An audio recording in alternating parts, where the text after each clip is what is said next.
Kurikulum SMK Negeri 1 Kepang Mananu, yang terhormat Bapak Ibu Guru sekalian.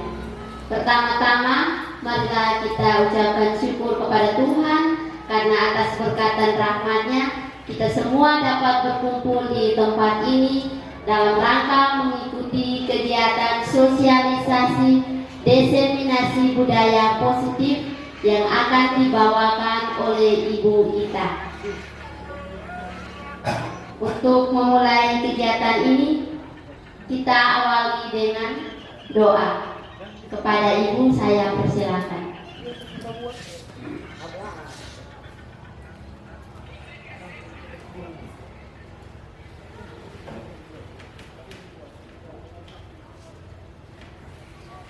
Bapak Ibu Guru, marilah kita tinggalkan segala kesibukan kita untuk menghadap Tuhan dalam doa. Namun sebelum itu, izinkanlah saya untuk memimpin doa ini menurut agama dan keyakinan saya, yakni iman Katolik. Dalam nama Bapa, Ya Allah yang Maha Pengasih dan Penyayang, kami bersyukur karena Engkau telah melindungi kami dari rumah hingga pada tempat ini. Kami akan memulai dengan kegiatan kami tentang diseminasi budaya positif. Semoga apa yang kami dapat pada hari ini dapat berguna bagi kami semua. Semua doa dan permohonan ini ya Bapa, kami sampaikan kepadamu lewat perantaraan Kristus Tuhan kami. Dalam nama Bapa.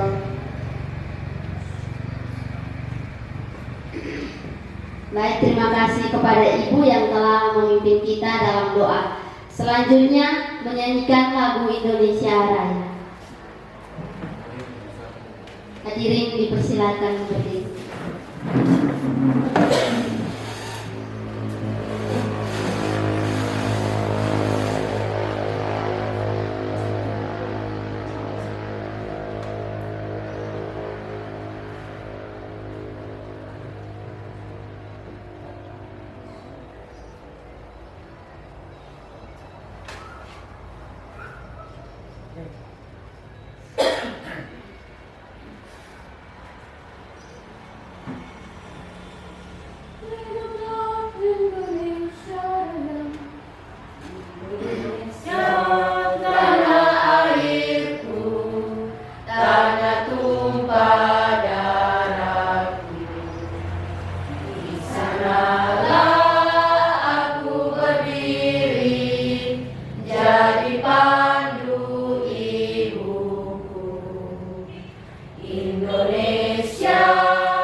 Hadirin dipersilakan duduk.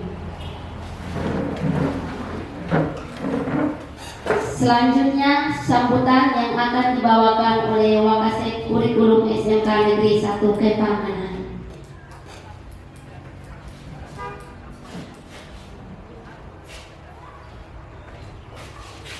Terima kasih atas waktu yang diberikan. Selamat pagi. Selamat pagi. Luar biasa, tetap semangat. Yes. Kita ulang. Selamat pagi. Pagi. Luar biasa, tetap semangat. Yes.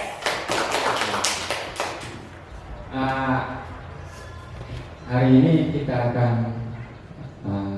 mengingatkan diseminasi budaya positif yang akan dilakukan oleh Ibu Lita.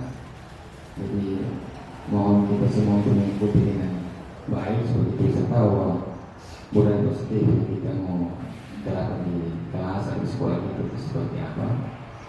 Jadi mohon mengikutinya dengan baik. Terima kasih teman-teman sudah mau berbagi budaya positif dengan kami di sini di sekolah kita. Kami mengapresiasi itu, kami akan mendukung itu semua, dan kita akan melaksanakan dalam kehidupan kita sehari-hari, terutama di kelas kita. Oke, mungkin itu saja. Jadi saya akan membuka kegiatan ini dengan resmi. Terima kasih.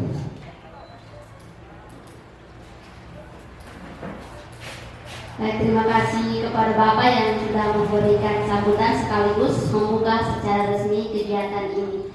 Kesempatan berikut saya berikan kepada Ibu Ita yang akan memberikan sosialisasi kepada kita tentang diseminasi budaya positif. Kepada Ibu Ita, dipersilakan. Baik, terima kasih atas waktu dan kesempatan yang diberikan kepada saya. Selamat pagi Bapak Ibu semuanya. Selamat pagi. Pagi. Luar biasa, tetap semangat. Yes.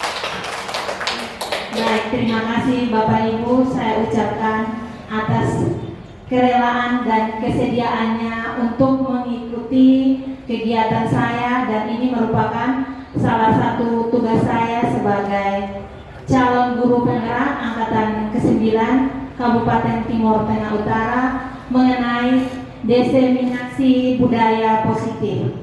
Nah, mungkin Bapak Ibu belum terlalu familiar dengan kata diseminasi positif. Nah, diseminasi positif ini menyangkut penyebarluasan budaya positif atau ide menyangkut gagasan mengenai budaya positif yang ada di lingkungan sekolah kita. Baik, untuk materi yang pertama, sebelumnya ada beberapa pertanyaan pemantik. Coba Bapak Ibu lihat di depan sini, ada 3 pertanyaan pemantik. Yang pertama, apakah Bapak Ibu setuju bahwa pemberian hukuman dapat mendisiplinkan siswa? Apakah setuju atau tidak Bapak Ibu? Tidak. Pemberian hukuman itu bisa mendisiplinkan siswa? Tidak. Siapa yang bilang iya? Oke, jadi semuanya tidak setuju. Baik, pertanyaan yang berikutnya lagi. Apakah pemberian hadiah dapat meningkatkan prestasi siswa? Ya, siapa yang tidak dan siapa yang iya? Coba angkat tangan yang iya. Oke, Ibu Mian, Bapak, oke. Yang tidak setuju dengan apakah pemberian hadiah itu dapat meningkatkan prestasi siswa? Wah, berarti semuanya setuju ya dengan pernyataan ini. Baik. Yang berikutnya lagi. Sebagai seorang guru harus mampu memberikan solusi terhadap permasalahan siswa. Apakah Bapak Ibu setuju dengan pernyataan ini? Setuju. Iya, baik. Nanti jawabannya akan Bapak Ibu temukan setelah saya memaparkan materi mengenai diseminasi budaya positif. Nah, kita lanjut. Ya, apa itu budaya positif? Mungkin selama ini kita sudah pernah melakukan budaya positif, hanya kadang kita tidak menyadari itu. Nah, budaya positif. Budaya berarti sesuatu yang sudah melekat, yang sudah dilakukan, dikerjakan secara berulang-ulang. Apa itu budaya positif? Berarti ini menyangkut pemahaman kita, mindset kita mengenai budaya positif. Budaya positif adalah perwujudan dari nilai-nilai atau keyakinan universal yang terdapat di sekolah. Nah, nilai-nilai yang mungkin selama ini Bapak Ibu sudah lakukan, tetapi belum menyadari kira-kira nilai-nilai apa atau keyakinan apa yang sudah Bapak Ibu lakukan atau yang terdapat di sekolah kita. Misalnya nilai apa? Gotong royong, apa lagi? Kerjasama, iya. Kemudian peduli, apa? Simpati dan sebagainya. Nah, itulah nilai-nilai yang selama ini kita sudah terapkan, hanya kita belum menyadari. Nah, nilai-nilai yang kita yakini, ya, itu mengenai budaya positif. Materi yang pertama itu mengenai disiplin positif dan nilai-nilai kebajikan universal. Nilai-nilai kebajikan universal. Ya, baik. Nah, ya, baik Bapak Ibu.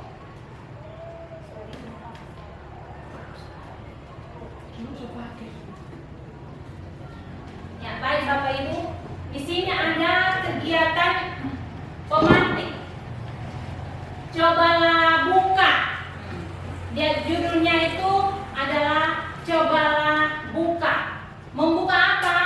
Membuka kepalan tangan Bapak Ibu.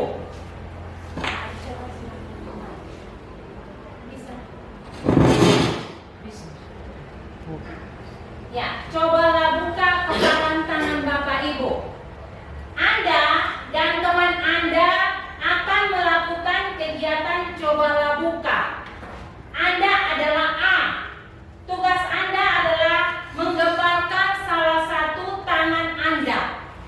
Coba Anda bayangkan bahwa Anda menyimpan sesuatu yang sangat berharga di dalam kepalan tangan Anda. Anda perlu menjaga benda tersebut sekuat tenaga. Sekuat tenaga, karena begitu pentingnya dalam kehidupan Anda. Tugas rekan Anda adalah mencoba dengan segala cara untuk membuka kepalan tangan Anda.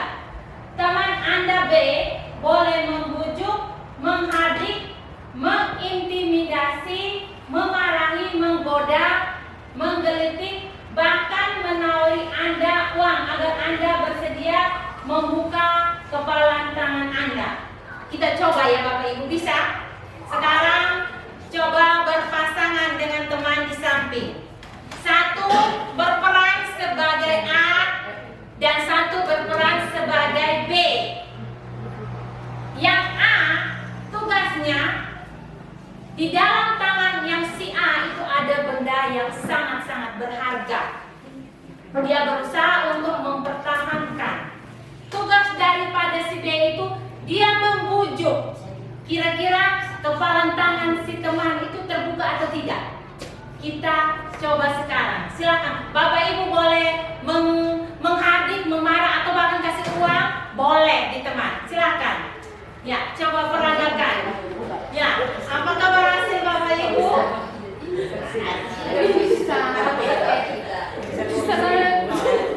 Apakah bisa Bapak Ibu coba sekali lagi? Bapak silakan membujuk Pak Fides supaya buka kepala tangan.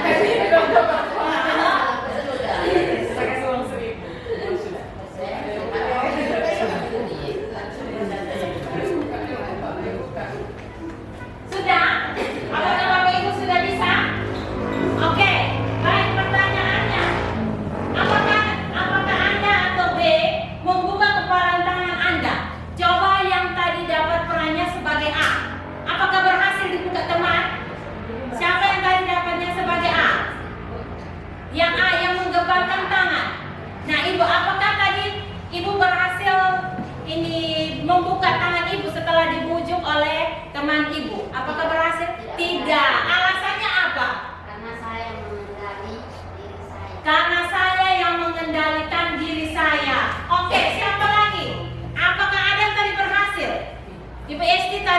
PSP punya berhasil atau tidak? Tidak berhasil. Nah, tidak berhasil alasannya apa? Tidak sesuai bayaran. Tidak sesuai bayaran. Ya karena uang yang dikasih mungkin tidak sesuai. Apakah ada yang berhasil membuka? Wah, ini kayaknya tidak ada yang berhasil membuka ya.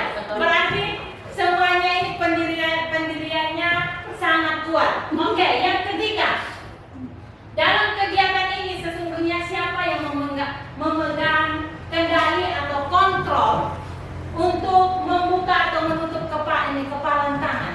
Siapakah Diri yang sendiri. berperan? Apakah? Diri sendiri. Ya, diri sendiri.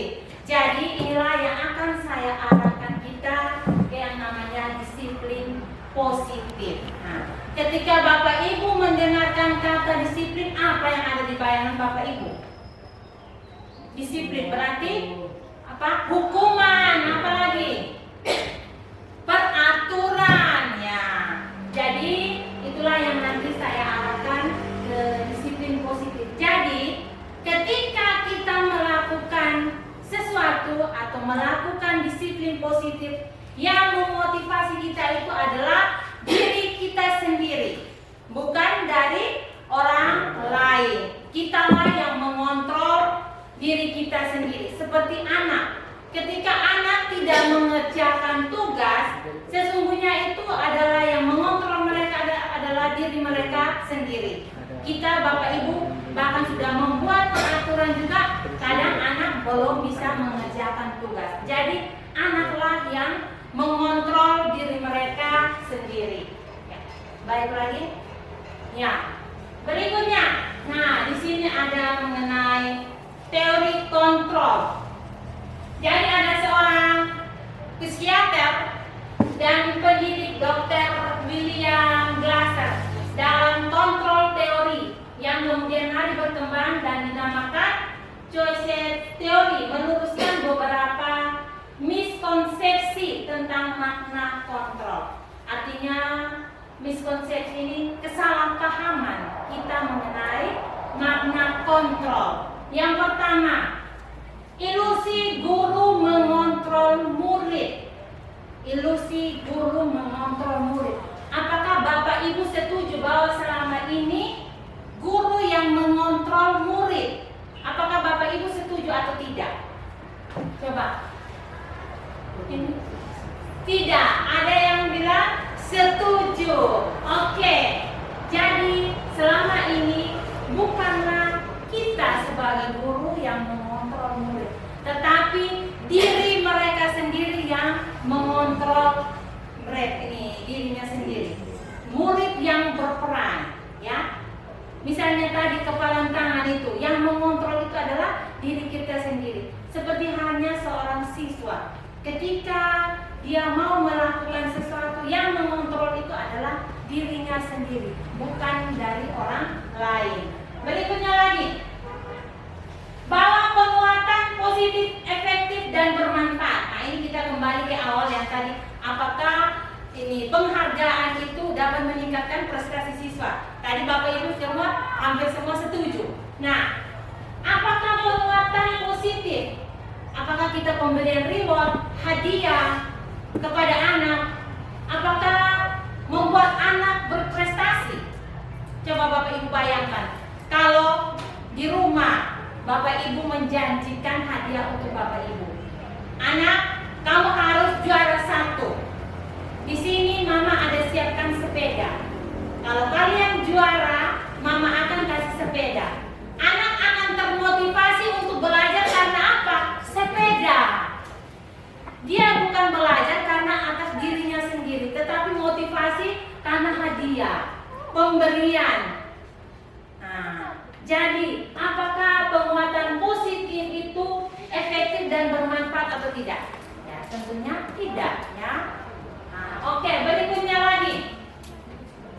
Ilusi bahwa kritik membuat orang merasa bersalah dan dapat menguatkan karakter. Apakah ketika seorang anak kita berikan kritik, dia akan semakin bersemangat atau tidak? Menguatkan karakter? Tidak, ya. Misalnya anak sudah kerja pekerjaan rumah atau misalnya tugas yang kita berikan, menurut dia itu sudah semaksimal mungkin.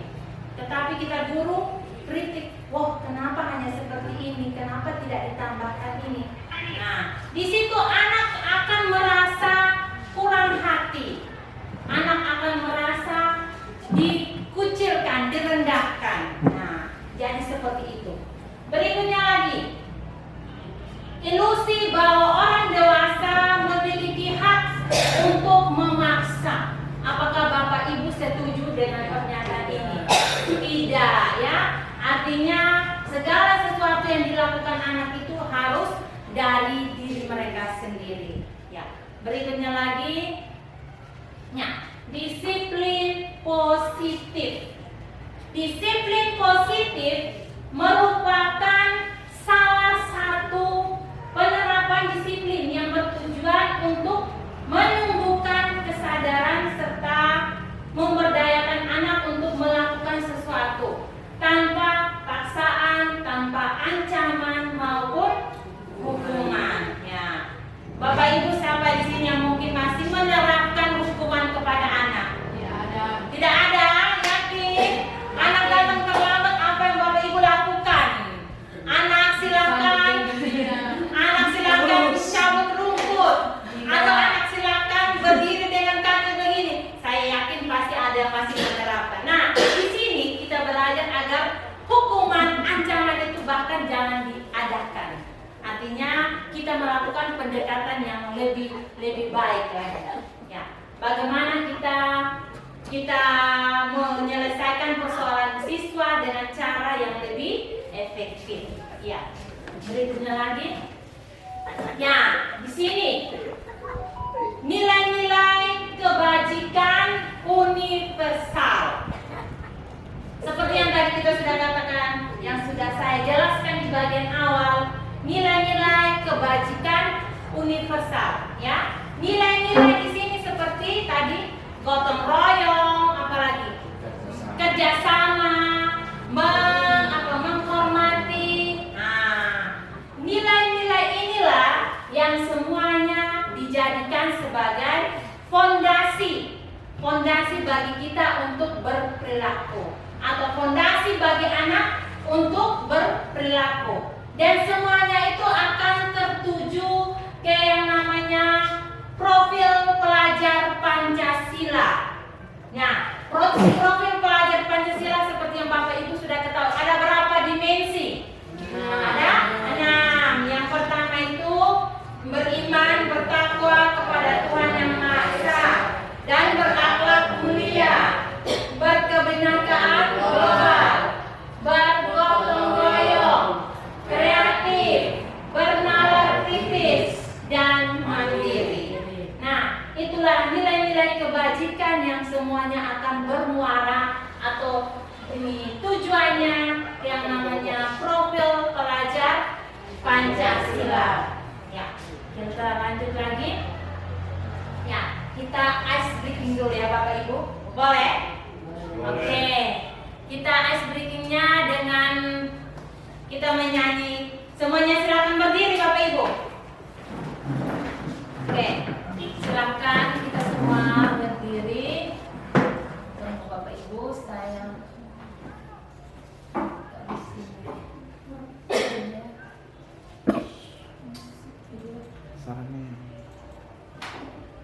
ya, kita coba.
Ya, baik Bapak Ibu, bagaimana, masih semangat? Masih. Ya, tadi kita sudah sama-sama ice breaking. Kita lanjut materi. Materi yang berikutnya adalah teori motivasi hukuman dan penghargaan restitusi. Ya. Nah, di sini ada motivasi perilaku manusia. Jadi motivasi perilaku manusia itu ada 3. Yang pertama, untuk menghindari ketidaknyamanan atau hukuman. Yang kedua, untuk mendapatkan imbalan atau penghargaan dari orang lain. Yang ketiga, untuk menjadi orang yang mereka inginkan dan menghargai diri sendiri dengan nilai-nilai yang mereka percaya. Nah, untuk yang pertama, kira-kira menurut Bapak Ibu dari ketiga motivasi ini, yang menurut Bapak Ibu sudah sesuai dengan Bapak Ibu yang mana? Coba, ini kita jangan kembali ke anak, coba ke diri Bapak Ibu sendiri. Kira-kira Bapak Ibu memilih yang mana dari 3 motivasi perilaku manusia ini? Ya, yang pertama, kedua, atau yang ketiga? Coba, Ibu Mian. Ibu Mian memilih yang ketiga. Iya, Pak Fidel memilih yang keberapa? Kedua. Oke, kita sama-sama melihat. Untuk yang pertama, untuk menghindari ketidaknyamanan atau hukuman. Ketika seorang anak melakukan sesuatu, misalnya kita berikan tugas kepada anak, aduh saya harus kerja tugas ini karena saya takut nanti Pak Guru, Bapak Ibu Guru kasih saya hukuman, lari keliling lapangan. Kira-kira menurut Bapak Ibu yang memotivasi itu dari orang lain, dari eksternal, atau dari diri mereka sendiri? Dari diri sendiri. Kira-kira itu dari diri sendiri atau orang lain? Dari orang lain. Dia melakukan sesuatu itu karena takut dihukum. Itu dia selalu mengatakan apa yang akan terjadi apabila saya tidak melakukan ini. Nah, dia melakukan suatu tugas karena takut dihukum, karena takut mendapat hukuman. Ya, kalau saya tidak kerja tugas, nanti saya kena hukum. Jadi yang memotivasi ini adalah eksternal. Dia melakukan sesuatu itu bukan karena motivasi dirinya sendiri, tetapi karena takut mendapat hukuman. Takut apabila tidak mengerjakan tugas akan dapat hukuman dari Bapak Ibu Guru. Nah, itulah yang memotivasi dia. Yang berikutnya lagi, untuk mendapatkan imbalan atau penghargaan dari orang lain. Nah, ini seperti yang tadi sudah di bagian awal. Misalnya anak, kita beri penghargaan, beri hadiah. Anak akan termotivasi untuk melakukan hal-hal yang baik atau mendapat prestasi karena hadiah yang akan kita berikan. Bukan berasal dari dirinya sendiri atau kemauan dari dia memang untuk belajar. Dia melakukan sesuatu itu karena untuk mendapat penghargaan atau hadiah yang kita sudah janjikan. Itulah yang memotivasi dia untuk melakukan sesuatu. Yang berikutnya lagi, untuk menjadi orang yang mereka inginkan dan menghargai diri sendiri dengan nilai-nilai yang mereka percaya. Nah, nilai-nilai seperti apa Bapak Ibu? Seperti yang tadi kita sudah sama-sama berbicara, ada nilai apa? Gotong royong, saling membantu, peduli. Nah, itulah nilai-nilai yang mereka yakini. Ya, jadi mereka yakin akan itu nilai-nilai baru mereka melakukan sesuatu. Artinya motivasi ini adalah motivasi yang berasal dari dalam diri sendiri. Inilah motivasi yang harus diterapkan atau dimiliki oleh setiap anak. Nah, materi yang berikutnya lagi. Nah, di sini ada hukuman dan penghargaan. Ya, ini mungkin ada kegiatan pemantik. Iva kurang menguasai pelajaran matematika. Sehingga pada saat pelajaran tersebut berlangsung, dia lebih banyak berdiam diri dan menggambar di buku pelajarannya. Pada saat guru matematikanya Pak Seno menanyakan pertanyaan, Iva menjadi gugup dan tak sengaja menjatuhkan tasnya dari kursi, serta tiba-tiba menjadi gagap pada saat berupaya menjawab. Seluruh kelas pun tertawa melihat perilaku Iva yang bicara tergagap dan terkejut tersebut. Pak Seno pada saat itu membiarkan teman-teman Iva menertawakan Iva yang tergagap dan malu luar biasa, dan malahan minta Iva untuk maju ke depan dan berdiri di depan kelas sambil menunjuk hidungnya. Karena tidak bisa menjawab pertanyaan Pak Seno, kelas makin gaduh dan anak-anak pun tertawa melihat Iva di depan kelas memegang hidungnya. Nah, apakah Bapak Ibu ada yang masih menerapkan seperti Pak Seno? Misalnya anak berbuat salah disuruh maju ke depan, memegang telinga, hidung dan sebagainya. Apakah Bapak Ibu di sini ada yang mungkin masih menerapkan seperti ini? Tidak ya Bapak Ibu? Oke. Nah, pertanyaannya, apakah Anda setuju dengan tindakan Pak Seno terhadap Iva? Coba. Apakah setuju Bapak Ibu? Pak Fidel, apakah Pak Fidel setuju dengan apa yang dilakukan oleh Pak Seno terhadap Iva? Ini semuanya setuju? Atau siapa yang tidak setuju? Ya, Ibu tidak setuju. Alasannya apa?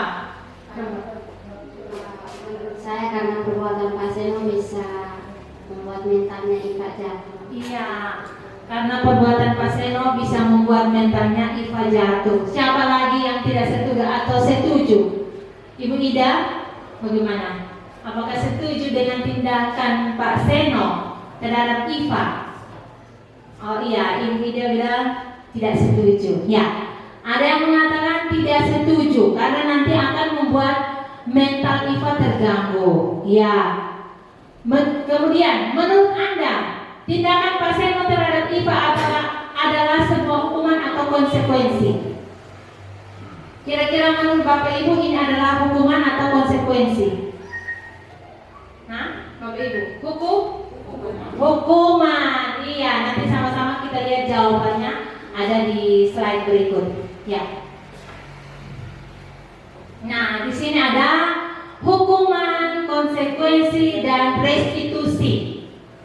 Kalau hukuman itu berarti sesuatu yang menyakitkan.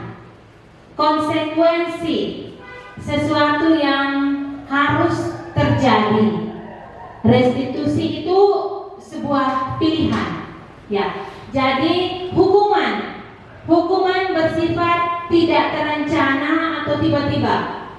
Hukuman bersifat satu arah dari pihak guru yang memberikan, dan murid hanya menerima suatu hukuman tanpa melalui suatu kesepakatan atau pengarahan dari pihak guru, baik sebelum atau sesudahnya.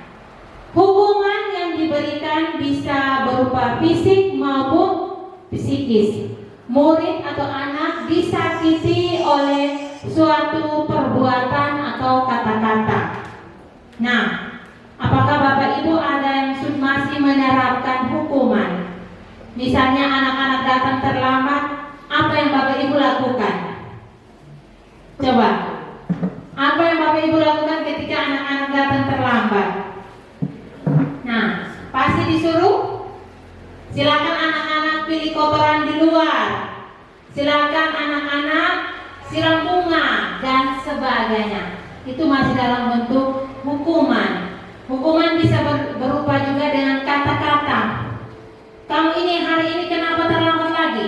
Tiap hari terlambat terus.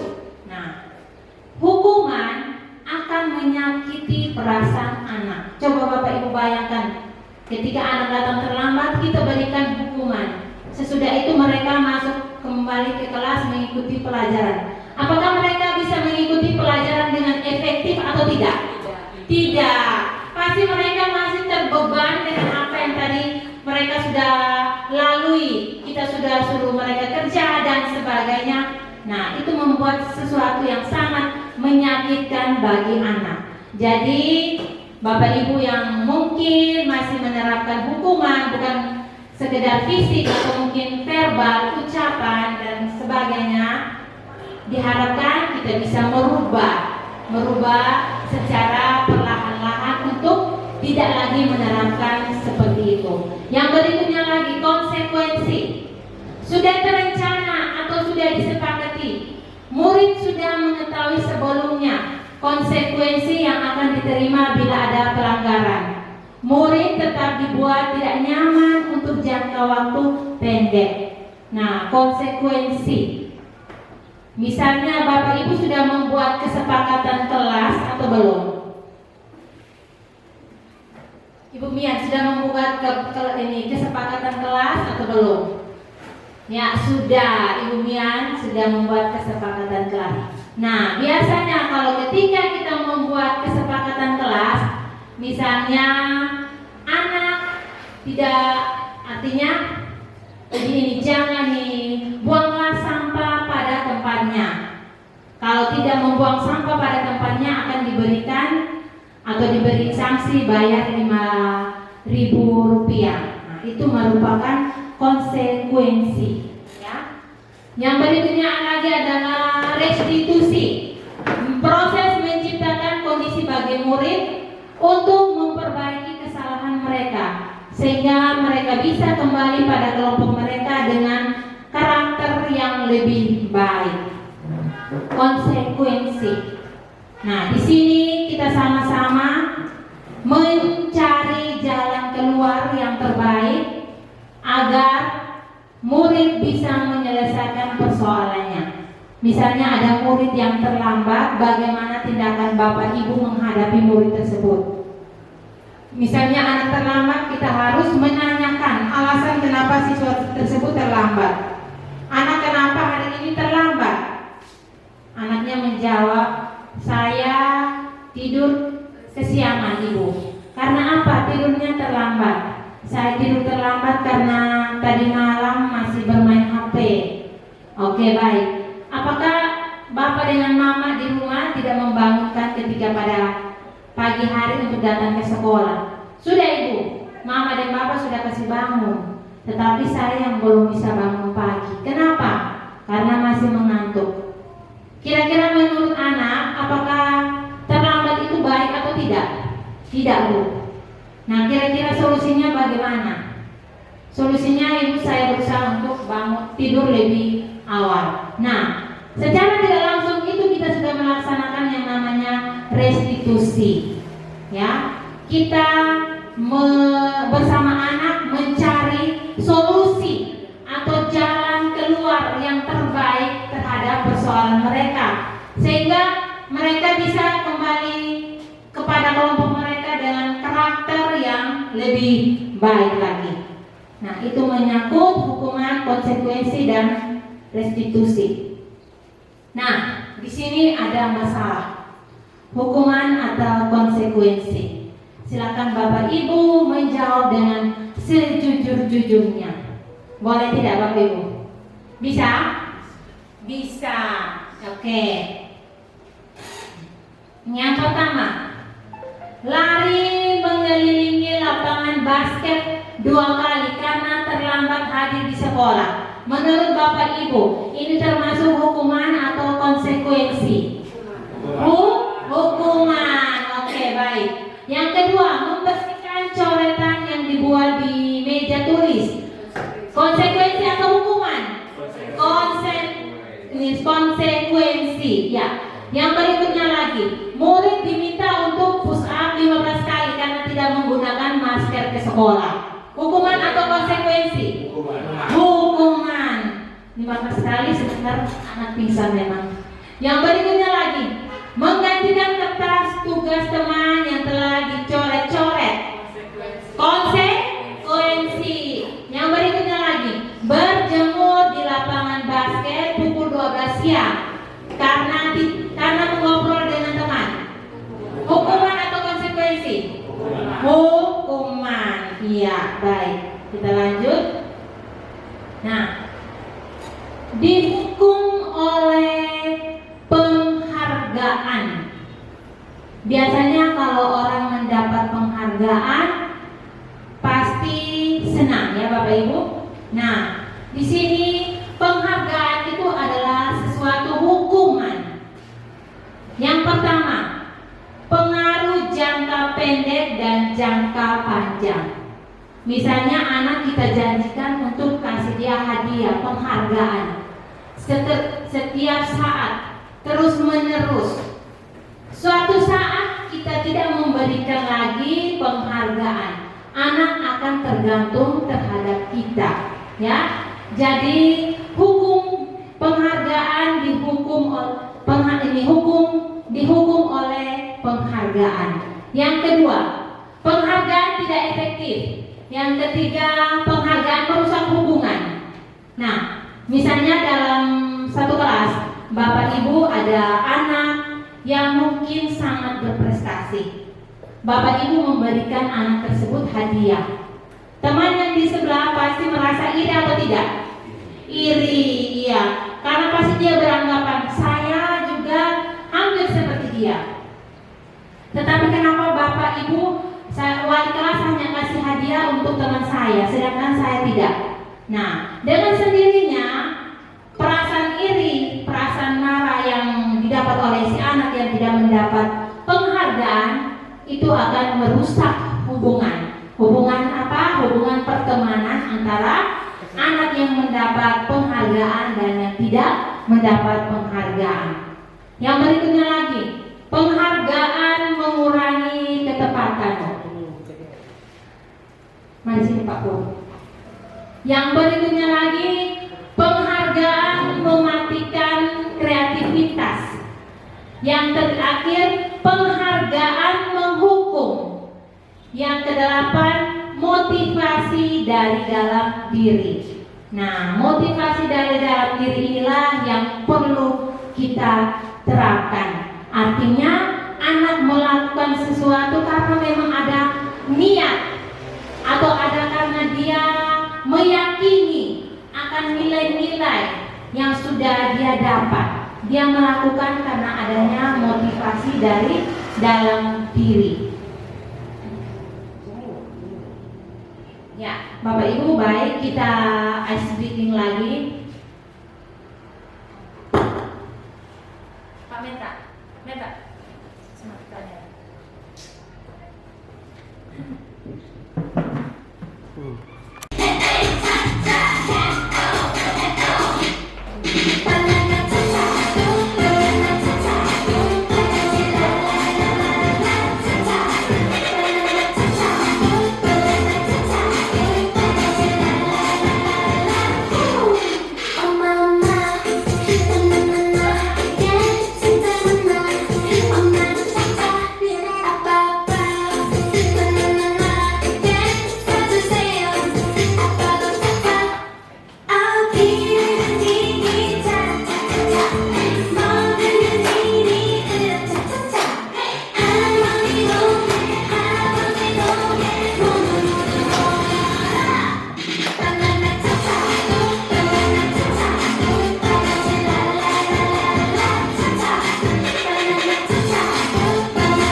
berikutnya adalah keyakinan kelas.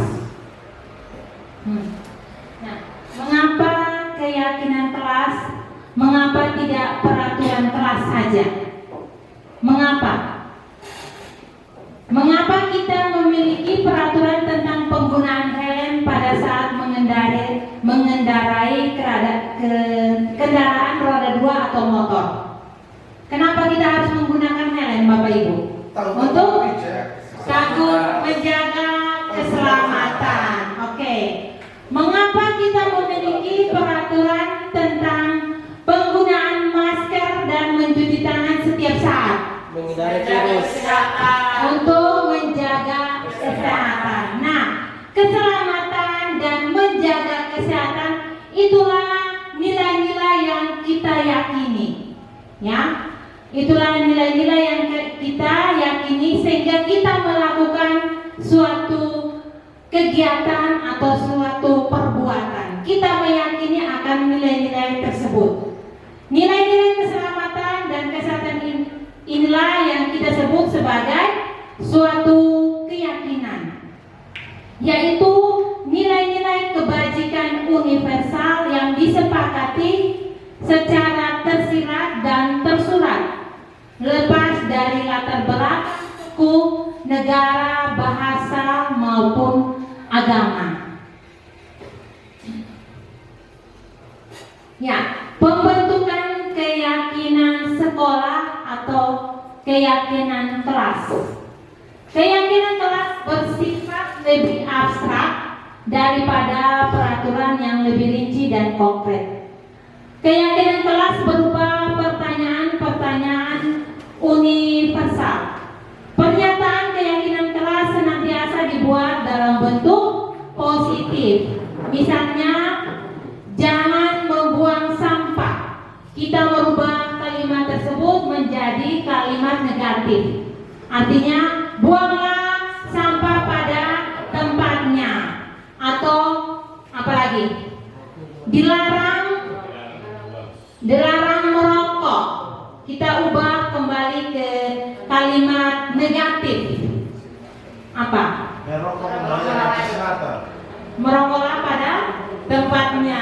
Oke. Apa lagi? Iya, jadi seperti itu. Yang berikutnya lagi, keyakinan kelas hendaknya tidak terlalu banyak, ya. Tidak terlalu banyak sehingga mudah diingat dan dipahami oleh semua warga. Ya, artinya kalimat-kalimat yang digunakan juga jangan terlalu banyak, karena nanti anak atau murid juga mungkin akan melupakan. Yang berikutnya lagi, keyakinan kelas sebaiknya sesuatu yang dapat diterapkan di lingkungan tersebut. Lingkungan di sini adalah lingkungan sekolah. Yang berikutnya lagi, semua warga kelas hendaknya ikut berkontribusi dalam pembuatan keyakinan kelas lewat kegiatan curah pendapat. Nah, bagi Bapak Ibu yang mungkin belum membuat keyakinan kelas bersama anak, silahkan. Nanti setelah ini diterapkan. Masing-masing anak diberikan kesempatan untuk mencurahkan pendapat mereka tentang keyakinan apa yang akan ada di dalam kelas tersebut. Yang berikutnya, bersedia meninjau kembali keyakinan kelas dari waktu ke waktu. Ya, jadi mungkin keyakinan ini kita perlu perubahan, boleh dilakukan lagi. Nah, jadi seperti itu Bapak Ibu. Ya, yang berikutnya lagi adalah prosedur pembentukan keyakinan kelas. Yang pertama, mempersilakan warga sekolah atau murid-murid di sekolah atau kelas untuk bercurah pendapat. Itu tadi sudah. Yang berikut, mencatat semua masukan-masukan para murid atau warga sekolah. Ya, sesudah warga sekolah atau murid mencurahkan pendapat, Bapak Ibu boleh mencatat apa-apa saja masukan dari peserta didik. Yang berikutnya lagi, susunan keyakinan kelas sesuai dengan prosedur pembentukan keyakinan sekolah atau kelas. Gantilah kalimat-kalimat dalam bentuk negatif menjadi positif. Ya. Yang berikutnya lagi. Nah, ini seperti kalimat negatifnya, jangan berlari di kelas atau koridor. Kalimat positif, berjalanlah di kelas atau koridor. Jadi kita ganti dengan kalimat yang lebih positif.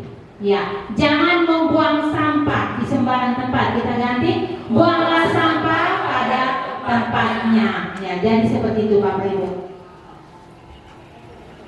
Nah, ini ada contoh keyakinan kelas. Ada kelas 1, kelas 5, kelas 7. Nah, yang pertama, setiap anggota kelas perlu belajar. Setiap anggota kelas perlu senang. Setiap anggota kelas perlu melakukan tugas. Setiap anggota kelas perlu saling menghargai. Itu penting. Setiap anggota kelas perlu merasa aman. Ya, jadi anak atau peserta didik juga ingin aman ya ketika mengikuti suatu proses pembelajaran. Yang berikut, selalu bersikap positif, senantiasa menjadi diri terbaik, percaya dan menghormati orang lain serta barang milik orang lain. Jadi ketika anak mengambil sesuatu harus minta izin kepada pemiliknya, jangan ambil sembarang. Begitu juga kita Bapak Ibu, tapi saya yakin Bapak Ibu tidak pernah melakukan itu. Berikutnya lagi, berkomitmen terhadap setiap tugas. Ya, jadi harus memiliki suatu komitmen. Ya, yang berikut senantiasa membantu. Ya, jadi ada teman yang mendapat kesulitan, kesusahan, boleh kita saling membantu. Yang berikut, hormat. Kami meyakini bahwa sangat penting untuk menghormati setiap orang dan barang milik orang lain. Bekerja. Kami meyakini bahwa sangat penting untuk mengerjakan segala pekerjaan atau mengikuti kegiatan yang telah ditugaskan. Diterima dan dimiliki. Kami meyakini bahwa sangat penting untuk merasa diterima pada suatu kelompok dan saling peduli satu dengan yang lain. Nah, Bapak Ibu, ini contoh mengenai keyakinan kelas. Jadi kalau Bapak Ibu yang belum membuat keyakinan kelas bersama siswa, boleh setelah ini sebagai panduan untuk Bapak Ibu bisa membuat keyakinan di dalam kelas Bapak Ibu masing-masing. Ya, kegiatan-kegiatan pendalaman keyakinan kelas. Kegiatan tampak seperti dan tidak tampak seperti. Anggota kelas dibagi menjadi beberapa kelompok dan setiap kelompok diberikan kertas. Salah satu anggota kelompok membuat huruf T kapital dan yang besar tabel T. Guru memberikan salah satu keyakinan kelas kepada setiap kelompok. Dua kelompok bisa mendapatkan keyakinan yang sama bila ada 10 kelompok. Selanjutnya setiap kelompok diminta untuk bercurah pendapat tentang keyakinan tersebut. Tampak seperti apa? Tampak tidak seperti apa? Kemudian hasil curah pendapat setiap kelompok dipresentasikan pada kelompok besar dan kertasnya ditempelkan di sekeliling dinding kelas untuk dapat dilihat setiap warga kelas agar menguatkan pemahaman. Jadi ini kegiatan-kegiatan pendalaman terutama dalam membuat keyakinan kelas. Ini bisa jadi pedoman Bapak Ibu apabila nanti bersama anak membuat sebuah keyakinan kelas. Ya, ini tampak seperti dan tidak tampak seperti. Misalnya tampak seperti datang tepat waktu, tidak tampak seperti sering tidak terlambat. Yang berikutnya lagi, menyapa teman atau guru setiap hari. Tampak tidak sepertinya itu tak acuh kepada teman dan guru. Yang berikutnya, tekun bekerja dan menyimak guru. Tidak tampaknya itu tidak mendengarkan guru dan acuh tak acuh. Jadi ini contoh mengenai kegiatan tampak seperti dan tidak tampak seperti. Ya, ini berikutnya lagi ada tabel Y mengenai keyakinan kelas. Ini ada terdengar, terlihat dan berperilaku. Terlihat berempati terhadap perasaan orang lain, memegang barang milik orang lain hanya dengan izinnya. Ya, Jadi seperti itu Bapak Ibu. Mendengarkan dengan seksama, senantiasa berbuat baik, berbagi. Terdengar satu orang berbicara, yuk saya bantu. Kita bisa selesaikan ini bersama. Terima kasih, tolong ya, permisi, boleh saya pinjam, nanti akan segera saya kembalikan. Yang berikutnya lagi itu berperilaku tersenyum ramah. Ya, jadi anak sudah tersenyum ramah, Bapak Ibu juga tolong kalau ketika mengajar, memberikan pelajaran kepada anak, tolong smile, senyum agar anak juga merasa aman, nyaman di dalam kelas, nyaman mengikuti proses pembelajaran. Bukan begitu Pak Abe? Ya. Yang berikutnya memberikan ruang bekerja, postur tubuh yang tenang. Iya. Lanjut. Kegiatan-kegiatan pendalaman ini nanti bisa. Ya, ini guru tugasnya apa? Tes. Guru tugasnya apa? Murid itu tugasnya apa? Kalau guru tugasnya itu mengajar, mendidik, menjawab pertanyaan, ya pertanyaan dari siswa tentunya, memberikan nilai, mengatur kelas, menegakkan peraturan sekolah, menjalankan keyakinan kelas, peduli terhadap semua siswa. Saya yakin ini Bapak Ibu guru sudah lebih paham tentang tugas Bapak Ibu guru masing-masing. Ya, yang berikutnya lagi, tugas murid tugasnya yang pertama itu belajar, ya, mencoba menghasilkan yang terbaik dari diri, bertanya jika tidak paham. Jadi ketika ada anak yang bertanya karena tidak paham, tolong Bapak Ibu layani dengan sepenuh hati. Itu adalah tugas guru. Artinya kita mendidik, ya. Kemudian mengikuti peraturan, menjalankan keyakinan kelas, mendengarkan, memeriksa tugas kembali. Nah, memeriksa tugas kembali. Bapak Ibu apakah biasanya rajin memeriksa tugas siswa? Ya, semoga ya Bapak Ibu. Ya, selalu saya yakin Bapak Ibu ini hari kasih tugas, besoknya langsung sudah dibagikan hasil kepada anak. Itu luar biasa. Ya, berikutnya lagi, guru tugasnya bukan. Nah, ini yang bukan tugas guru, menyakiti atau disakiti. Ya, itu penting.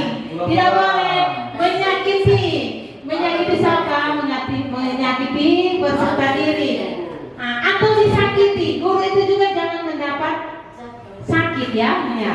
Yang berikutnya lagi, memaksa kamu untuk belajar, merapikan barang-barang murid. Nah, ini bukan tugas guru. Menyiapkan makanan atau barang-barang alat tulis. Sampai sini yang Bapak Ibu ketika setiap hari datang bawa bekal untuk anak-anak di kelas, tidak kan? Ya. Atau Pak Abe? Tidak. Ya. Berikutnya lagi, guru tugasnya bukan menyakiti dan atau disakiti, itu sudah sama. Mengeluh. Nah, tugas guru itu bukan mengeluh, ya. Jadi kalau Bapak Ibu yang masih mengeluh, itu bukan seorang guru namanya. Harus semangat, pantang menyerah. Ya. Berikutnya lagi, merusak barang pribadi atau orang lain, melakukan tugas guru, memutuskan untuk teman kamu. Nah, itu adalah tugas guru dan tugas murid. Jadi kita harus memahami dan membedakan tugas murid sebagai apa dan tugas guru juga sebagai apa.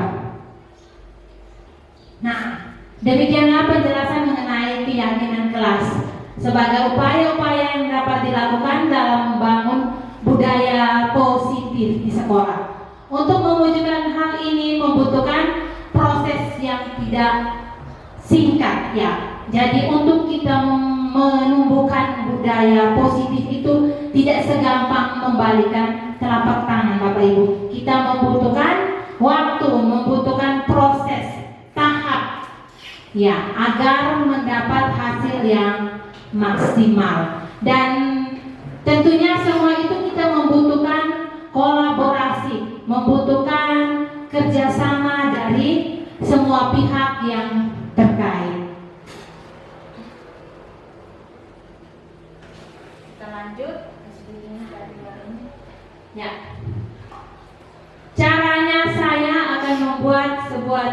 tahu ini ya. Kita lanjut. Kebutuhan. Ya. Yang berikutnya adalah kebutuhan dasar manusia dan dunia berkualitas.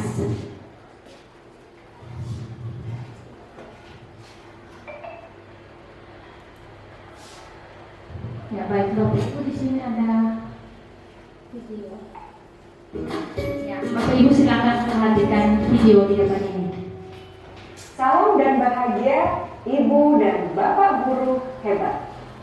Untuk membangun budaya sekolah yang positif dengan lingkungan yang aman dan mendukung murid untuk menjadi pribadi yang berdaya, seimbang, dan bahagia, salah satu upaya yang dapat dilakukan oleh guru adalah memahami kebutuhan dasar yang mendasari perilaku murid. Pada video kali ini, kita akan membahas tentang 5 kebutuhan dasar manusia.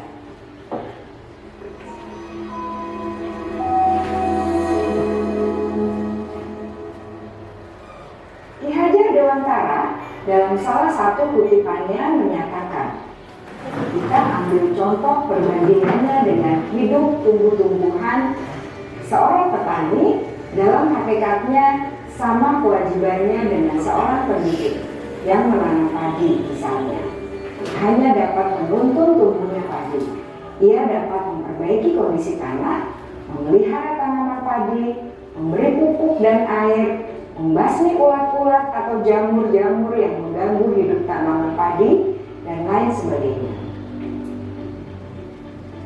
Ketika guru memahami kebutuhan apa yang mendasari perilaku murid, dan guru berusaha menuntun dan mendukung murid dalam memenuhi kebutuhannya secara positif, pada hakikatnya guru tersebut ibarat seorang petani yang sedang berusaha memahami kebutuhan masing-masing tanaman, dan ia berusaha memenuhi kebutuhan tanaman tersebut agar dapat tumbuh dengan subur dan maksimal. Dr. William Glasser, seorang psikiater dari Amerika Serikat, menyatakan bahwa seluruh tindakan manusia memiliki tujuan tertentu, yaitu memenuhi kebutuhan dasarnya. Ketika kelima kebutuhan dasar telah terpenuhi secara memadai, maka murid akan tumbuh dengan seimbang dan bahagia. Sebaliknya, ketika kebutuhan dasar tidak terpenuhi dengan baik, maka seseorang akan mengalami emosi negatif seperti bosan, sedih, dan kecewa.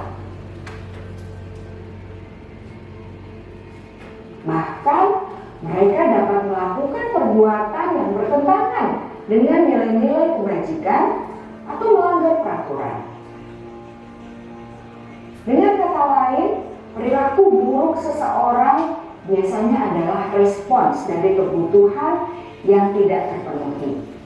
Namun, mereka tidak tahu cara untuk menyampaikannya. Ada 5 kebutuhan dasar manusia menurut Dr. William Glasser, yaitu yang pertama, kebutuhan untuk bertahan hidup atau survival. Yang kedua, kebutuhan untuk merasa diterima atau love and belonging. Yang ketiga, kebutuhan akan kebebasan atau freedom. Yang keempat, kebutuhan akan kesenangan atau fun. Dan yang kelima, kebutuhan akan penguasaan atau power.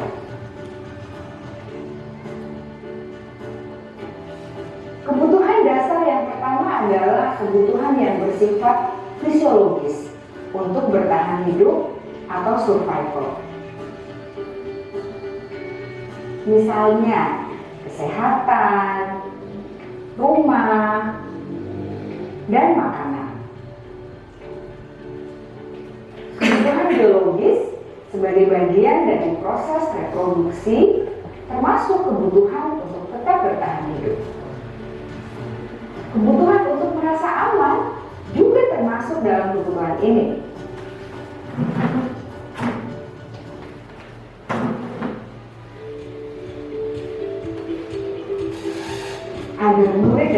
belajar dengan baik, kebutuhan mereka akan rasa aman, pangan, sandang, dan papan harus terpenuhi. Bagaimana mungkin mereka dapat belajar dengan baik bila mereka datang ke sekolah dengan perut yang lapar atau bila rumah mereka kebanjiran?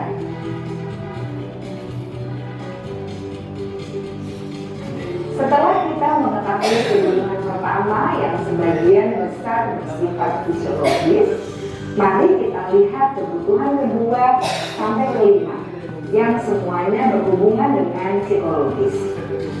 Mari kita lihat kebutuhan yang kedua, yaitu kebutuhan akan perasaan diterima oleh kelompok atau komunitasnya, atau kebutuhan love and belonging. Kebutuhan ini meliputi keinginan untuk tetap terhubung dengan orang lain seperti teman, keluarga, teman kerja, dan kelompok di mana kita tergabung. Setiap murid ingin menjadi bagian yang berharga dari kelas dan juga sekolah. Mereka juga ingin diterima oleh orang lain dan kelompoknya. Bahkan, murid yang terlihat paling cuek pun jauh di dasar hatinya pasti ingin merasa diterima. Sebagai guru, seharusnya kita dapat menerima murid kita apa adanya, sesuai dengan kodratnya. Karena setiap murid adalah unik. Mereka memiliki kekuatannya masing-masing, sehingga guru seharusnya bisa menciptakan kesempatan untuk murid berkolaborasi dan memiliki ikatan emosi satu sama lain. Murid-murid yang memiliki kebutuhan yang besar untuk merasa diterima, biasanya mereka belajar karena suka pada gurunya, dan mereka juga suka bekerja dalam kelompok. Kebutuhan yang ketiga adalah kebutuhan akan kebebasan atau kebutuhan membuat pilihan. Murid harus diberi kesempatan untuk membuat pilihan dan bertanggung jawab atas pilihan yang mereka telah ambil.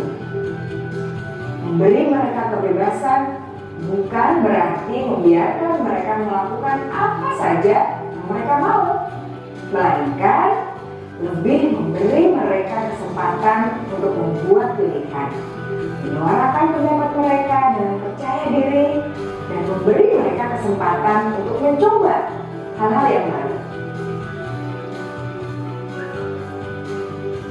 Pembelajaran dengan metode yang beragam dan menarik juga akan memenuhi kebutuhan murid tentang kebebasan ini.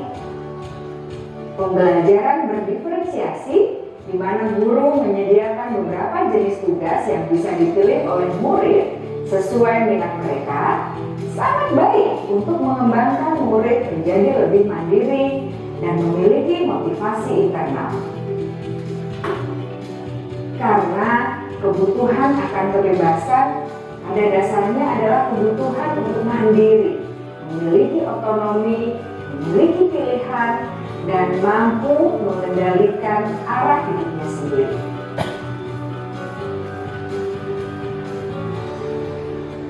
Kebutuhan yang keempat adalah kebutuhan akan kesenangan. Bayangkan Bapak Ibu, hidup tanpa rasa senang, betapa menyedihkannya. Glasser menghubungkan kebutuhan akan kesenangan dengan belajar. Jangan sepelekan kebutuhan murid untuk merasa senang di kelas. Sebagai guru, jangan ragu-ragu untuk dengan sengaja memasukkan kegiatan yang menyenangkan dalam kelas. Murid-murid dengan kebutuhan dasar kesenangan yang tinggi ingin menikmati apa yang mereka lakukan. Mereka juga konsentrasi tinggi saat mengerjakan hal-hal yang disenangi.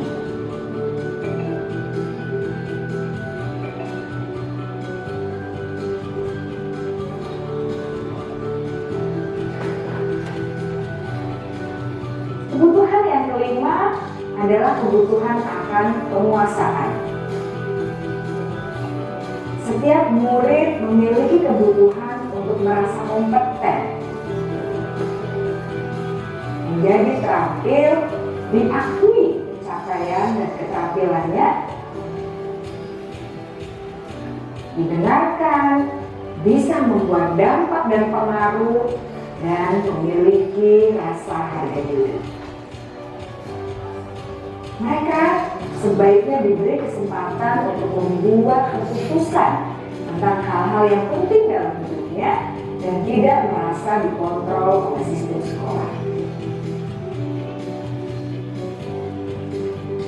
Pada murid yang telah menginjak usia remaja, seringkali mereka merasa tidak memegang kendali atas kehidupannya sendiri, karena guru barangkali berpengaruh dalam mengambil keputusan. Murid-murid yang memiliki kebutuhan dasar akan penguasaan yang tinggi biasanya selalu ingin menjadi pemimpin.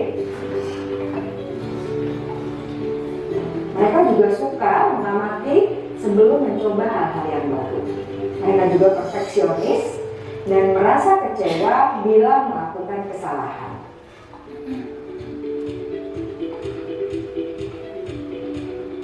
Ibu dan bapak guru sangatlah penting bagi kita untuk mengetahui kebutuhan dasar murid-murid, agar kita memahami alasan dibalik sikap dan tingkah laku mereka.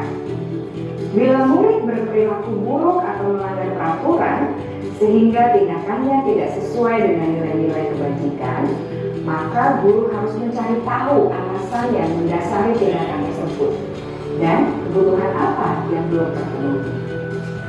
Melalui percakapan dengan guru dalam pendekatan disiplin positif, murid dapat diajak untuk bersikap reflektif dalam mengenali kebutuhan-kebutuhan yang berusaha mereka penuhi dan mendasari tindakan mereka. Jika guru mengabaikan perilaku buruk murid-murid, maka perilaku tersebut akan berpengaruh pada suasana kelas yang kurang kondusif dan akan berpengaruh pada tujuan dari pendidikan itu sendiri. Ibu bapak guru hebat, mari kita menjadi guru yang lebih baik dengan memahami kebutuhan dasar murid-murid kita dan senantiasa membimbing mereka untuk menjadi pribadi yang berdaya, seimbang, dan bahagia. Salam dan bahagia, Ibu dan Bapak guru hebat.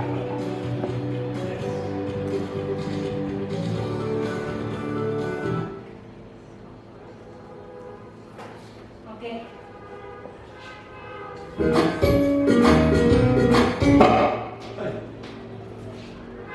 Baik, Bapak.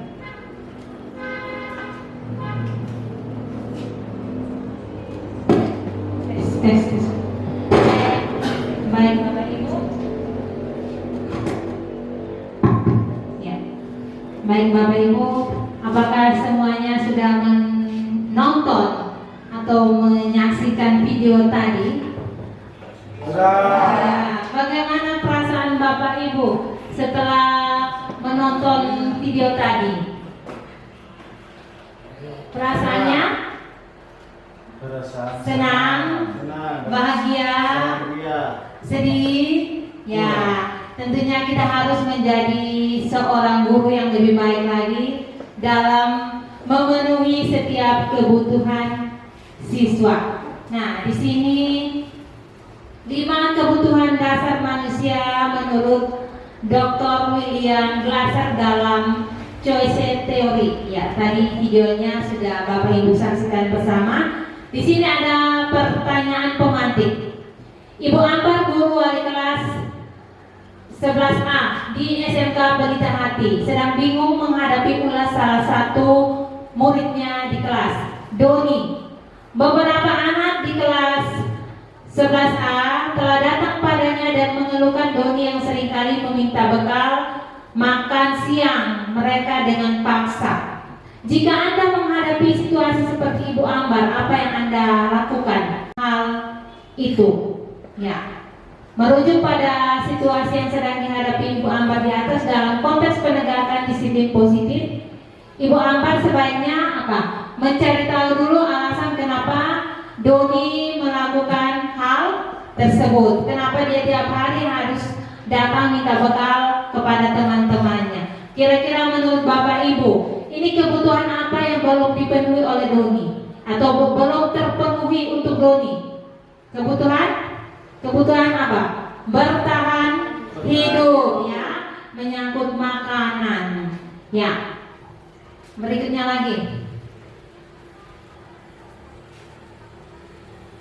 Ya. 5 kebutuhan dasar manusia.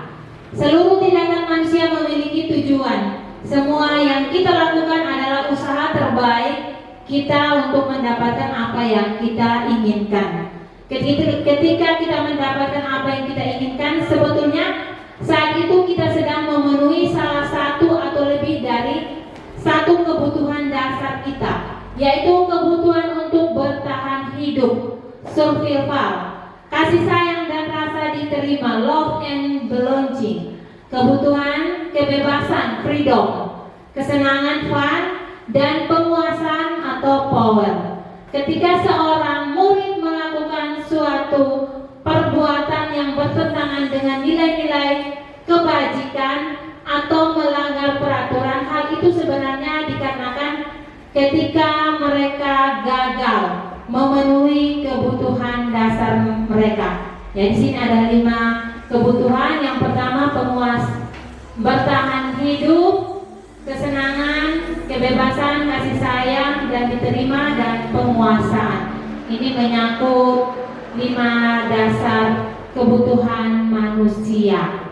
Nah, Bapak Ibu, sekarang saya mau tanya dulu. Kira-kira ketika anak di dalam kelas membuat kegaduhan, kira-kira itu kebutuhan apa yang belum dipenuhi oleh si anak? Atau belum terpenuhi untuk anak tersebut?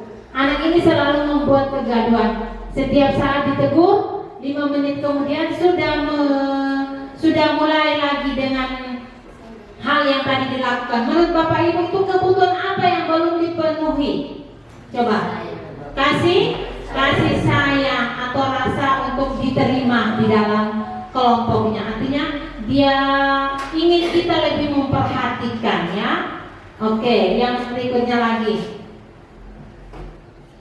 Ya, semua orang senantiasa berusaha untuk memenuhi kebutuhannya dengan berbagai cara. Bila mereka tidak bisa mendapatkan kebutuhan dengan cara yang positif, mereka bisa melanggar peraturan atau melakukan hal-hal yang tidak sesuai dengan nilai-nilai kebajikan.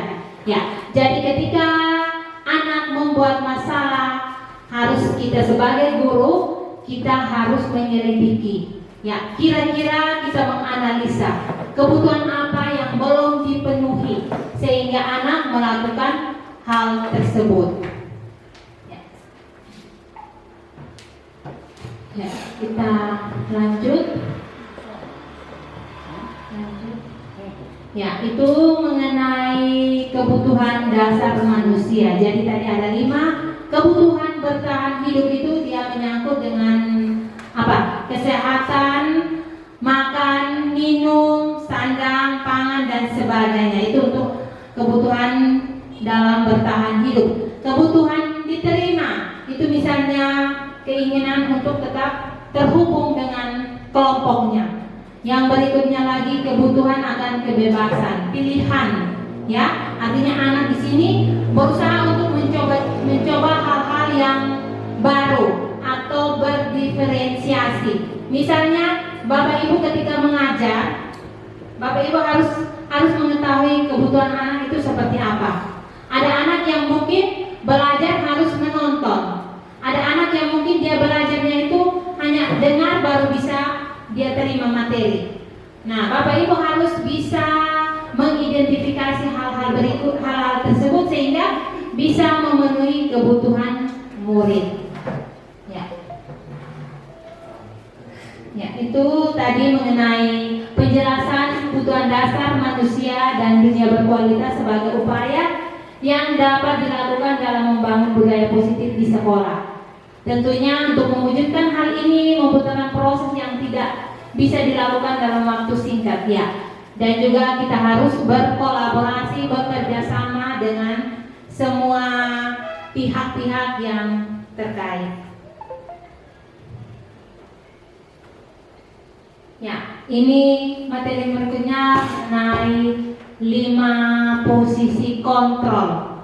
Yang pertama itu penghukum. Ya, penghukum pembuat orang merasa bersalah. Teman, pemantau, manajer. Ya, jadi Bapak Ibu perhatikan sini. Ini yang biasa kita masih melakukan. Kira-kira Bapak Ibu berada di posisi kontrol yang mana? Penghukum, pembuat orang merasa bersalah, teman, pemantau atau manajer? Penghukum, ya, masih banyak yang berada di penghukum. Ya, jadi penghukum itu menghardik, menunjuk-nunjuk. Kamu ini tidak pernah kerja tugas. Nah, itu kita sebagai guru penghukum. Ya. Kemudian pembuat orang merasa bersalah. Ini juga pasti banyak kita masih melakukan. Saya pribadi, saya biasanya mungkin berada di posisi seperti ini. Pembuat orang merasa bersalah. Ketika anak alpa banyak, itu tidak kasihan dengan orang tua, kan? Orang tua sudah banting tulang setengah mati, kerja di sawah untuk membiayai kamu, kok kamu ke sekolahnya main-main. Nah, itu banyak kita temukan. Bapak Ibu wali kelas saya yakin. Nah, sebenarnya itu adalah pembuat merasa bersalah. Dengan kata-kata seperti itu, anak akan semakin merasa bersalah akan dirinya sendiri. Nah, hasilnya anak mungkin akan menyembunyikan atau menyangkal dan berbohong. Murid pasti akan bilang, ibu saya minta maaf. Nah, dampaknya pada murid, anak akan merasa rendah diri. Yang berikutnya teman. Sampai di sini Bapak Ibu yang masih menerapkan posisi kontrol sebagai teman. Oke, pasti ada, hanya mungkin susah diungkapkan. Ya. Tes mic. Ya. Teman, guru akan membuat alasan-alasan untuk muridnya. Guru selalu berkata, ayolah lakukan demi ibu. Masa kamu tidak mau? Ingat, ibu pernah bantu. Nah, lakukanlah anak untuk ibu. Tidak kasihankah kamu dengan ibu? Tiap kali ibu sudah peringatkan, kamu masih ulang-ulang. Ibu nanti dimarahi kepala sekolah. Kira-kira kamu perasaan bagaimana anak? Kamu tidak ingat kamu wali kelas ini dipanggil terus oleh ibu kepala sekolah karena tiap kali surat panggilan hanya kamu punya nama saja. Nah, itu teman. Kemudian hasilnya kalau kita sebagai posisi kontrolnya teman, murid itu akan saling ketergantungan terhadap kita. Ketika kita tidak ada, mungkin murid tidak akan merasa mandiri. Dia hanya tergantung terhadap kita. Kemudian pemantau. Guru itu dia selalu menghitung atau mengukur setiap kesalahan siswa. Pemantau. Ya, apa peraturannya? Kemudian dampaknya pada murid, menitik beratkan pada sanksi atau hadiah untuk dirinya. Dan yang terakhir adalah manajer, mengajukan pertanyaan-pertanyaan. Kira-kira murid berbuat salah, kita akan bertanya, apakah kamu meyakini hal tersebut sesuai dengan keyakinan kamu atau tidak? Misalnya murid terlambat, apakah Pak Linus terlambat itu menurut Pak Linus baik atau tidak? Nah, itulah nilai-nilai keyakinan ya. Nah, kemudian hasilnya itu kita menguatkan pribadi siswa. Kemudian ini murid selalu mengatakan bagaimana saya bisa memperbaikinya. Pak Linus ketika terlambat apa yang akan Pak Linus lakukan? Memperbaiki kondisi ini. Artinya merubah, misalnya ibu saya terlambat karena tadi malam banyak main game sehingga tidurnya ini agak telat. Solusinya saya akan berusaha untuk tidur lebih awal ya. Yang berikutnya lagi, dampak pada murid, mengevaluasi diri, bagaimana memperbaiki diri. Nah, itulah mengenai 5 posisi kontrol guru. Jadi saya harapkan kita sebagai guru harus berada pada posisi yang manajer ya. Artinya bersama-sama dengan murid mencari solusi atas persoalan yang dihadapi. Nah, kita masuk yang Materi berikutnya adalah restitusi. Restitusi adalah proses menciptakan kondisi bagi murid untuk memperbaiki kesalahan mereka, sehingga mereka bisa kembali pada kelompok mereka dengan karakter yang lebih kuat. Lanjut. Ciri-ciri restitusi yang pertama, bukan untuk menebus kesalahan, namun untuk memperbaiki kesalahan. Yang kedua, memperbaiki hubungan. Yang ketiga, tawaran bukan paksaan. Kita menawarkan solusi. Anak, kira-kira ketika kamu melakukan ini, apa yang akan kamu lakukan untuk tidak mengulangi lagi? Kita menawarkan, tetapi bukan paksaan. Nah, yang berikutnya, restitusi menuntut untuk melihat ke dalam diri. Yang kelima, restitusi mencari kebutuhan dasar dan mendasari tindakan tersebut. Nah, kira-kira anak melakukan kesalahan, Bapak Ibu harus pandai-pandailah mengidentifikasi kira-kira kebutuhan apa yang belum dipenuhi sehingga anak bisa melakukan hal tersebut. Yang berikutnya, restitusi diri adalah cara yang paling baik. Yang ketujuh, restitusi fokus pada karakter bukan pada tindakan. Ya, restitusi fokus pada solusi. Dan yang terakhir, restitusi mengembalikan murid yang berbuat pada kelompoknya. Nah, itu menyangkut ciri-ciri dari restitusi. Nah, di sini ada segitiga restitusi. Yang pertama itu menstabilkan identitas, menanyakan keyakinan dan validasi tindakan yang salah. Setiap orang di bagian menstabilkan identitas itu pasti setiap orang pernah melakukan kesalahan. Ya, misalnya anak terlambat, Bapak Ibu tangani. Kenapa kalian berbuat seperti itu? Anak menyampaikan alasan. Bapak Ibu harus juga memberikan yang namanya menstabilkan identitas. Ya, Bapak Ibu juga pernah berbuat salah. Semua orang itu tidak sempurna. Nah, jadi itu adalah hal yang wajar. Ya. Berikutnya lagi, di bagian menanyakan keyakinan, nilai-nilai apa yang telah kita sepakati. Kira-kira anak berbuat salah, terlambat, tidak kerja PR, kita harus tanya. Kira-kira menurut anak tidak kerja PR itu sesuai dengan keyakinan yang kamu yakini atau tidak? Sesuai dengan nilai-nilai yang kita sudah sepakati atau tidak? Nah, itu di bagian menanyakan keyakinan. Yang terakhir itu validasi tindakan yang salah. Adakah cara yang lebih efektif untuk mendapatkan apa yang kamu butuhkan? Kamu tentu punya banyak alasan melakukan hal itu. Ya, ini menyangkut segitiga restitusi. Lanjut. Ya, ini menstabilkan identitas. Guru akan selalu berkata, membuat salah itu hal yang manusiawi. Jadi kalau anak salah, Bapak Ibu jangan bilang silakan berlutut di situ, silakan kau tiarap di situ. Kita harus menyadari bahwa kesalahan itu adalah manusiawi. Bapak Ibu guru juga pasti terlambat, atau sampai selama menjadi seorang guru tidak pernah terlambat datang ke sekolah. Pasti terlambat. Jadi ketika anak berbuat salah, kita jangan langsung menghukum atau mengintimidasi. Kita coba untuk mencarikan solusi yang terbaik. Yang berikut, tidak ada manusia yang sempurna. Iya, betul sekali. Bapak Ibu juga pernah berbuat salah, atau sampai di sini yang tidak pernah berbuat salah, suci murni. Tidak kan Bapak Ibu? Ya, ada salah. Jadi kita harus memahami juga kesalahan siswa. Kita pasti bisa menyelesaikan masalah ini. Yang berikut, Bapak Ibu tidak tertarik untuk mencari tahu siapa yang benar, siapa yang salah. Bapak Ibu lebih tertarik untuk menyelesaikan masalah.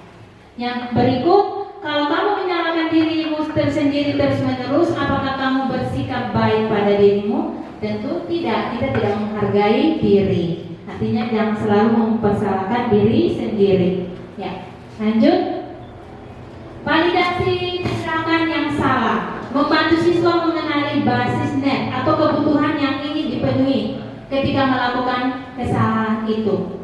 Ya, pada dasarnya setiap tindakan manusia itu adalah ada tujuannya, adalah memenuhi basis net. Apakah itu power, freedom, love, and belonging, fun, and survival. Ya, Jadi setiap tindakan itu untuk memenuhi kebutuhan yang tadi sudah kita pelajari, menyangkut bertahan hidup, perasaan diterima, disayang, dan apalagi kebutuhan kebebasan, kebutuhan akan kesenangan dan penguasaan. Ya, jadi yang dimaksudkan seperti itu Bapak Ibu. Lanjut. Nah, di sini guru akan selalu berkata, kamu bisa saja kan melakukan hal-hal yang lebih buruk, tetapi kamu tidak melakukannya. Kamu pasti punya alasan mengapa melakukannya. Nah, ketika anak bermasalah, kita harus tanya Bapak Ibu, kenapa kamu melakukan hal itu? Kenapa kamu tidak kerja tugas? Ternyata kita seringkali tidak menanyakan hal itu kepada siswa. Kita cenderung langsung menghukum, tetapi sebenarnya kita harus mencari tahu alasannya dulu. Kenapa anak tidak kerja tugas? Begini Bapak Ibu, tadi malam saya mau kerja tugas, tapi tiba-tiba listriknya padam sampai pagi. Nah, kira-kira kalau Bapak Ibu menghadapi masalah seperti itu, apa perasaan Bapak Ibu? Ya, kita sudah terlanjur hukum anak, tetapi setelah dicari tahu alasannya seperti itu. Ya, berikutnya lagi, apa yang penting bagi kamu? Kamu boleh tetap berusaha menjaga sikap itu, tapi tambahkan sikap yang lain yang baru. Maukah kamu belajar cara lain untuk mendapatkan yang kamu butuhkan tanpa harus memukul? Apakah kamu bisa melakukannya dengan lebih baik lagi besok?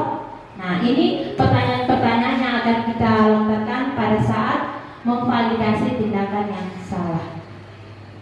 Ya, yang terakhir, menanyakan keyakinan. Anak melihat kesalahannya dihubungkan dengan norma sosial dan nilai-nilai yang mendasari manusia berinteraksi dengan orang lain. Nah, kalau menanyakan keyakinan ini, dia lebih ke arah norma dan nilai-nilai yang tadi kita sudah sama-sama dengar di bagian awal itu.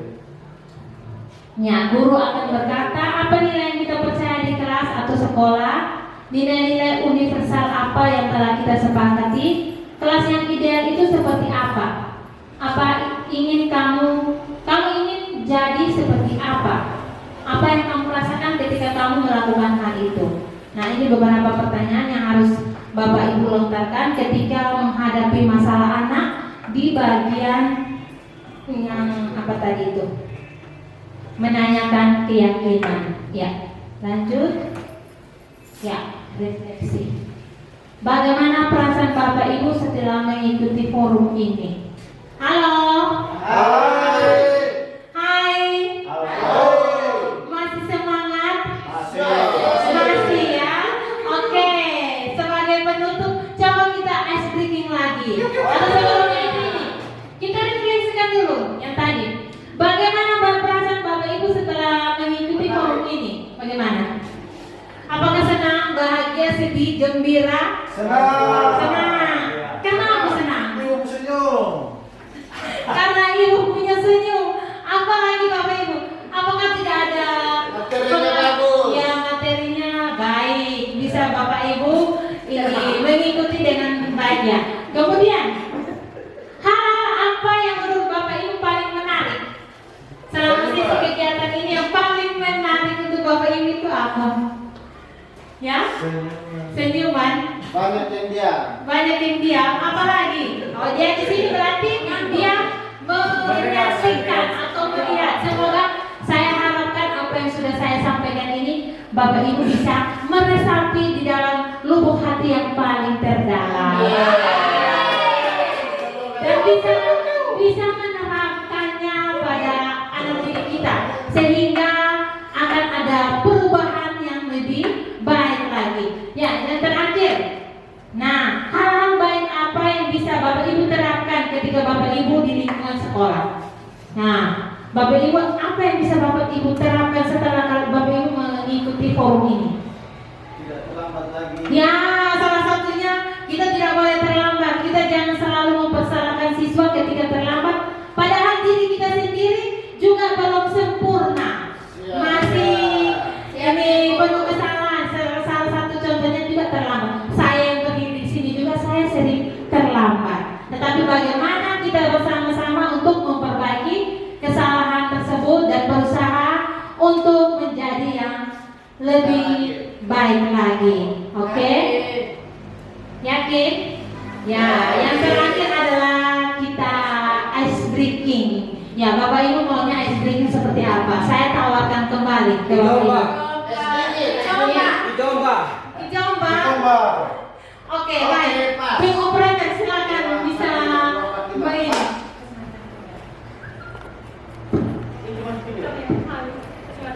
Kita ice breaking.